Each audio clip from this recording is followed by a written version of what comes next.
আর মাত্র অল্প কিছুদিন পরেই পাকিস্তান পিএসএল লিগ শুরু। সেখানে বাংলাদেশি অনেক তারকা প্লেয়ারের দল পেয়েছেন। তার মধ্যে অন্যতম মুস্তাফিজুর রহমান, ইশাত হোসেন, নাহিদ জানা এবং পারভেজ হোসেন ইমন। এরা তো দল পাইছে সরাসরি ইডেন থেকে। এবং এর আগে শুধু মুস্তাফিজুর রহমানকে 6,40,40,00,000 টাকায় পাকিস্তানি রুপিতে আগেই দলে ভিড়িয়েছিল নিলাম ড্রাফটের আগে। আরও শোনা যাচ্ছে নিলামের পরও বাংলাদেশি অনেক ক্রিকেটার দলে ভিড়িয়েছে। তাহার মধ্যে অন্যতম শরীফুল ইসলামকেও দলে ভিড়িয়েছে পেশওয়ার জালমি।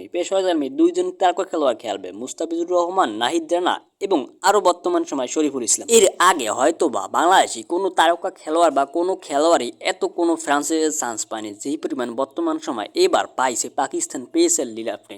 এবং আরো গুঞ্জন শোনা যাচ্ছে তানজিদ হাসান তামিমকেও নাকি দলে বেরাতে যাচ্ছে পাকিস্তান পিএসএল লিগ। তবে এত সুখবরের মধ্যেও কিছু দুঃসংবাদও আছে, কারণ বর্তমান সময় সামনের মাসে 13 তারিখ নিউজিল্যান্ড বাংলাদেশে আসবে পিএসএল এর লিগ খেলা চলাকালীন সময় বাংলাদেশের সাথে 3টি ওডিআই এবং 3টি টি20 ম্যাচ খেলার জন্য বিসিবি সরাসরি জানিয়ে দিয়েছে নিউজিল্যান্ডের সাথে ওডিআই ম্যাচে বাংলাদেশি সব খেলোয়াড় কি বাংলাদেশে থাকতে হবে ওডিআই ম্যাচ খেলার জন্য নিজের সাথে, কিন্তু টি20তে ছাড়পত্র পেতে যাচ্ছে বাংলাদেশি অনেক খেলোয়াড়রাই। তবে এতে বিশেষ করে ভালো হয়েছে যারা বর্তমান সময়ে তরুণ তারকা খেলোয়াড় আছে তারা দলে চান্স পাতে যাচ্ছে জাতীয় দলের প্লেয়ারদের অনুপস্থিতির কারণে।